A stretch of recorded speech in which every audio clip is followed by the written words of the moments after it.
Man, I got some bad hair. Bad hair day.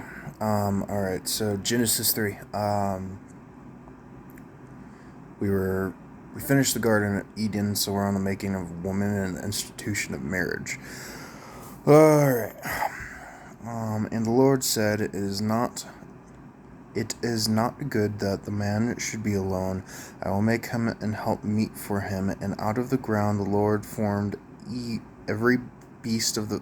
No, okay, I did finish this. So I think it was the fall. Yeah, the fall, because we finished that. And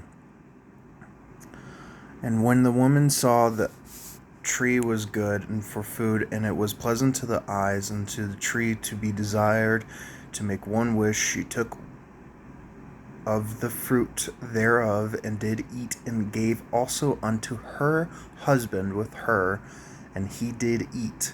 And the eyes of them both were open, they knew that they were naked, and they sewed fig leaves together, and made themselves aprons. And they heard the voice of the Lord God walking in the garden in the cool of day, and Adam and his wife hid themselves from the presence of the Lord amongst the trees of the garden.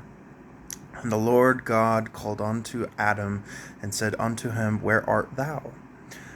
Yeah, examination. And he said, I heard thy voice in the garden, and I was afraid, because I was naked, and I hid myself. And he said, Who told thee thou wast naked? Hast thee eaten of the tree thereof I commanded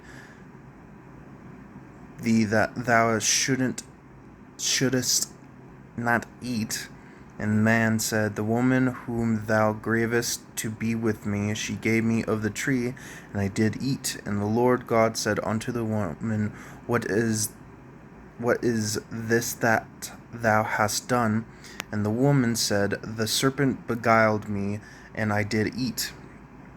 The sentence. And the Lord said unto the serpent, Because thou hast done this, thou art cursed above all cattle, and above every beast of the field. Upon thy belly shalt thou go, and dust shalt thou eat all the days of thy life.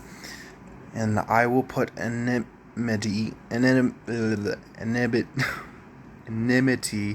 between thee and the woman, and between thy seed and her seed. It shall bruise thy head, and thou shalt bruise his heel. Unto the woman he said, I will greatly multiply thy sorrow and thy conception. In sorrow thou shalt bring forth children, and thy desire shall be to thy husband, and he shall rule over thee. And unto Adam he said, Because thou hast hearkened unto the voice of thy wife, and hast eaten of the tree of which I commanded thee, saying, Thou shalt not eat of it, cursed is the ground for thy sake, and sorrow shalt thou eat of it all the days of thy life. Thorns also and thistles shall it bring forth to thee, and thou shalt eat the herb of the field. In the sweat of thy face shalt thou eat bread till thou return unto the ground, for out of it wast thou taken, for dust thou art, and unto dust shalt thou return. And Adam called upon his wife's name Eve, because she was the mother of all living. Unto Adam also and to his wife did the Lord God make coats of skins, and clothe them. And the Lord God said, Behold, the man is become as one of us, to know good and evil. And now lest he put forth his hand, and take also of the tree of life, and eat and live forever. Therefore the Lord God sent him forth from the Garden of Eden to till the ground from whence he was taken.